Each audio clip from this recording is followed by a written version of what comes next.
Pernah nggak kamu ngerasain nyeri yang sangat tajam di perut kanan atas, tepat di bawah tulang rusuk, dan rasanya menjalar sampai ke bahu atau ke punggung? Seringkali kita ngira itu cuma masuk angin atau mah biasa. Tapi hati-hati, itu bisa jadi tanda ada batu kerikil yang menyumbat di dalam kantung empedumu. Video hari ini sangat spesial, karena saya menjawab permintaan langsung dari salah satu member kita tentang penyakit batu empedu. Kita akan membongkar biokimia di balik terbentuknya batu ini, kenapa diet ekstrim justru bisa jadi pemicunya, dan membongkar kebohongan medis tentang mitos liver flash yang banyak beredar di internet. Yuk, kita bedah tuntas. Halo Sobat Sehat, bersama saya Dr. Indra Gunawan. Terima kasih buat rekan-rekan member atas request topiknya. Batu empedu atau cholelithiasis adalah masalah yang sangat sering saya temui, terutama pada pasien wanita usia di atas 40 tahun. Lucunya, banyak pasien kaget saat didiagnosis batu empedu. Mereka bilang, "Dok, saya loh udah diet sehat, saya nggak makan gorengan, kok bisa ada batu?" Nah, disitulah letak kesalahpahamannya. Justru, berhenti makan lemak secara total atau melakukan diet kelaparan ekstrim adalah salah satu cara tercepat untuk membuat batu di perutmu. Yuk, kita bahas kenapa itu bisa terjadi. Lagi diet ekstrim, nggak makan lemak sama sekali, tapi perut kanan malah sering nyeri?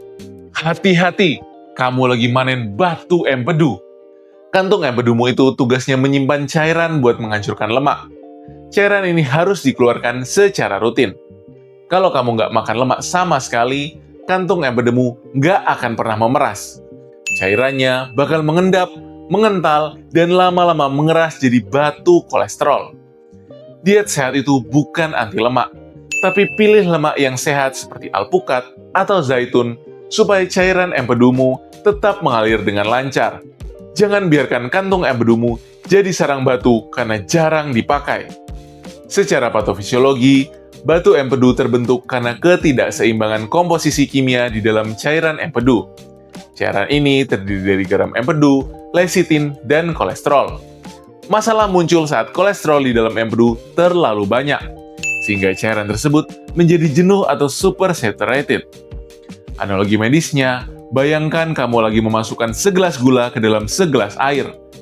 Kalau airnya diaduk terus, gulanya bakal larut. Tapi kalau airnya didiamkan aja karena kamu lagi puasa ekstrim atau nggak makan lemak, gula itu bakal mengendap di dasar gelas dan membentuk kristal.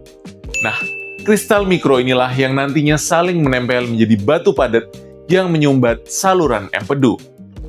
Membahas organ dalam seperti ini memang butuh analogi dan penjelasan yang sangat hati-hati biar nggak salah langkah. Buat kamu yang ingin konsultasi seputar topik video secara prioritas, di kolom komentar, seperti rekan kita yang request video ini, yuk bergabung jadi member.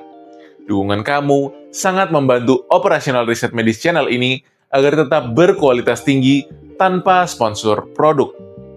Nah, yang berbahaya dari batu empedu adalah dia seringkali diam tak bergejala sampai suatu saat dia menyumbat. Dan saat dia menyumbat, sinyal sakitnya sering menipu pikiranmu.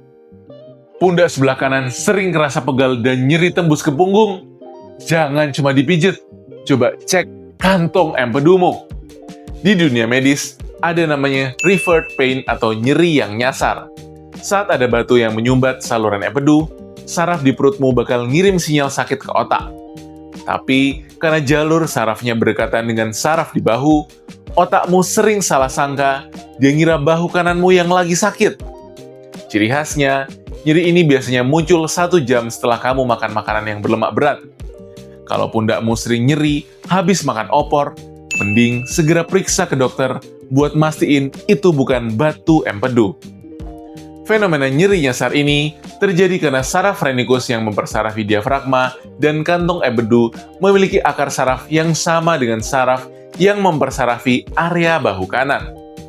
Saat kantung empedu meradang atau kolesistitis, peradangan ini mengiritasi diafragma di atasnya.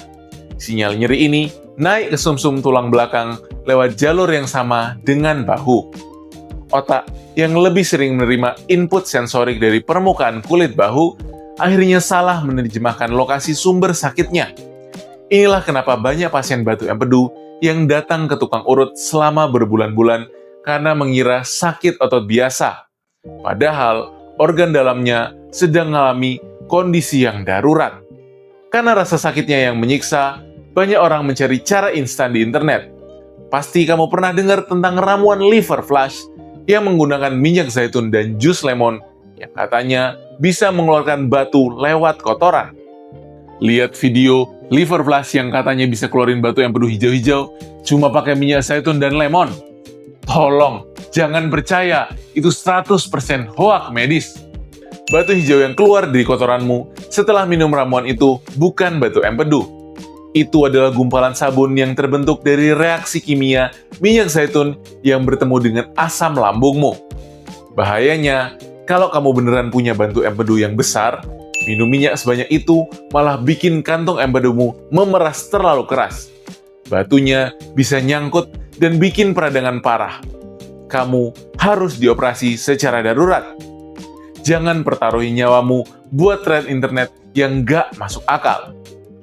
Proses terbentuknya benda hijau di kotoran saat liver flush itu disebut saponifikasi atau pembentukan sabun. Campuran minyak zaitun dosis tinggi dan cairan empedu alkali di usus kecil menciptakan gumpalan lemak yang terlihat seperti batu. Batu empedu yang asli itu teksturnya keras seperti kerikil dan biasanya nggak akan bisa keluar lewat lubang sekecil lubang pembuangan empedu kalau ukurannya udah besar. Penanganan medis yang benar adalah pencegahan melalui diet tinggi serat, menjaga berat badan ideal secara perlahan, bukan drastis, dan kalau udah bergejala, konsultasi dengan dokter bedah digestif untuk pilihan terapi. Hindari melakukan hack kesehatan tanpa dasar biokimia yang jelas. Sobat sehat, kantung empedumu adalah organ yang sangat setia membantu pencernaanmu.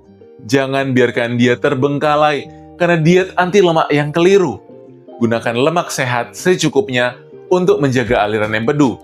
Waspadai nyeri bahu kanan sebagai sinyal dari perut, dan jangan pernah tertipu oleh klaim liver flush yang berbahaya. Terima kasih sekali lagi untuk rekan member yang udah memberikan ide topik luar biasa ini. Coba tulis di kolom komentar, apalagi mitos kesehatan di internet yang pengen kamu bedah bareng saya. Kalau video ini memberikan pencerahan medis buat kamu, jangan lupa klik like, subscribe, dan share video ini ke orang tuamu agar mereka terhindar dari hoaks kesehatan. Saya Dr. Indra Gunawan, sampai jumpa.